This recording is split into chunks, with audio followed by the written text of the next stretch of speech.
अस्सलामुअलैकुम वरहमतुल्लाहि वबरकातुहू।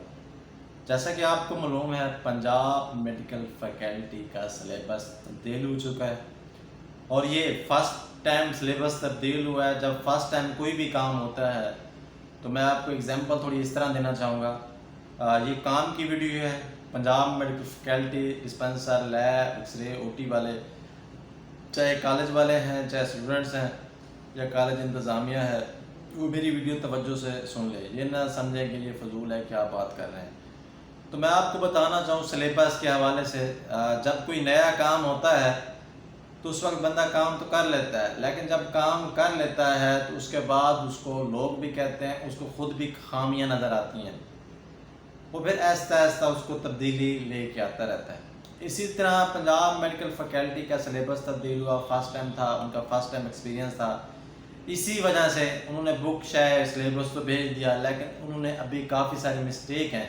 जब कॉलेजों ने पढ़ाना स्टार्ट किया उसमें काफ़ी सारी ऐसी चीज़ें हैं, किसी राइटर की कोई ऐसी बुक अभी तक नहीं बनी जिसमें तमाम तर चीज़ें आपको मुयस्सर हों, मिलें उस बुक में। इसी वजह से किसी राइटर की अभी तक बुक नहीं चला सके। काफ़ी सारे लोगों ने मकतबा दनियाल की चलाई, किसी ने और राइटर की चलाई, तो कोई किसी को समझ नहीं आया। एक तो ये हो गया पॉइंट। दूसरा पॉइंट ये है, इसका एग्ज़ाम और सिलेबस पंजाब मेडिकल फैकल्टी से अभी मेरा रब्ता हुआ है, क्योंकि मेरा भी इंस्टीट्यूट है। स्टूडेंट्स, क्योंकि हमने जो सिलेबस देखा है उसमें अप्लाइड साइंसेस और अनाटमी, फिजियोलॉजी और डिस्पेंसर है तो डिस्पेंसर की, ओटी है तो ओटी की, लैब है तो लैब की बुक पेपर दिए गए हैं। बाकी उन्होंने 3 सब्जेक्ट कंपलसरी सब्जेक्ट है, वो स्टूडेंट्स की ही मर्ज़ी पर उन्होंने डाल दिए हैं।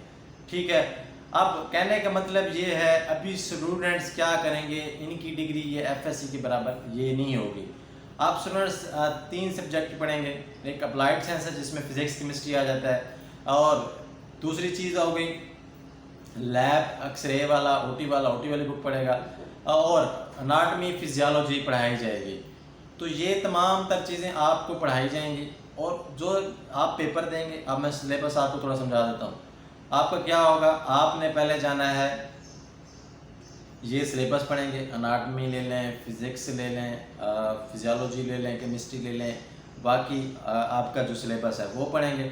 उस पढ़ने के बाद इन्हीं के आप पेपर देंगे, इन्हीं की तैयारी करेंगे। इन्हीं के पेपर देने के बाद जब आपकी डिग्री कंप्लीट हो जाएगी, ओटी की, लैब की, एक्सरे की, इन 3 पेपरों की, उसके बाद फर्स्ट ईयर के देंगे, सेकंड ईयर के देंगे, फिर आप अप्लाई करेंगे इस्लामाबाद बोर्ड में कि हमने लैब का कर लिया है या डिस्पेंसर कर ली है, अब हम अपनी डिग्री एफएससी के इक्वल करवाना चाह रहे हैं।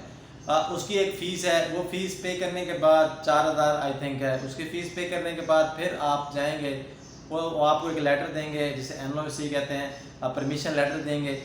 उसके बाद वो आपको बताएंगे कि किसी भी बोर्ड में जाकर अपना जाके आप क्या कर सकते हैं, अपना इस्लामियात, उर्दू, पाक स्टडीज़, इंग्लिश के पेपर दें। उसके बाद जब आप पेपर दे लेंगे, फिर दोनों डिग्रियाँ वेरीफाई करवा के इस्लामाबाद भेजेंगे। इस्लामाबाद भेजने के बाद फिर आपकी वो डिग्री एफएससी इक्वल कर देंगे। तो कहने का मतलब ये है, अभी 2 सालों में आप जैसे ये कोर्स करेंगे, जैसे पहले वो पढ़ते थे कोर्स वाले स्टूडेंट्स, अब ये आप इंग्लिश में पढ़ेंगे। साथ अगर आप डिग्री आप एफएससी की इक्वल करवाना चाहेंगे तो फिर आपको दोबारा से पेपर देने पड़ेंगे। तो ये तमाम तर मालूमात थी जो आपके साथ शेयर की है। इस हवाले से आपका कोई भी सवाल हो, अगर आपको कोई समझ नहीं आई, अभी आपने तमाम तर कॉलेजों ने एक तो जो सिलेबस है वहीं से पढ़ें, बुक किसी के ना चलवाएं। बुक में हाँ ये है, सिलेबस में देखते रहें, वो टॉपिक जो आपको बुक से मिलते हैं वो पढ़ा दें। बाकी आपने अभी 3 पेपर सब्जेक्ट पढ़ने हैं, अप्लाइड साइंस जिसमें केमिस्ट्री और फिजिक्स आ जाती है, उसके अलावा बाकी आपका सब्जेक्ट आ गया इतना अनाटमी फिजियोलॉजी। उसके अलावा जो तीसरी चीज़ है, क्या कहते हैं इसका, ओटी के बारे में, लैब है, लैब के बारे में। बाकी ये डिग्री अभी एफएससी की इक्वल नहीं हुई, आपको बार बार बता रहा हूँ। एफएससी इक्वल करवाने के लिए एक और प्रोसेस होगा, वो प्रोसेस आपको दोबारा देना पड़ेगा। अब ये सिचुएशन थी, ये सूरत हाल थी।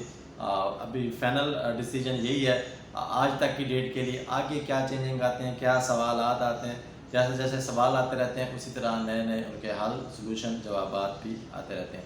तो उम्मीद करता हूँ आपको समझ आ गई होगी। इसके अलावा आपका कोई भी सवाल हो تو آپ نے لازمی شیئر کرنا ہے، انشاءاللہ ہم آپ کو اس کا جواب دیں گے۔ فی الحال کے لیے اتنے، اللہ نے کے بعد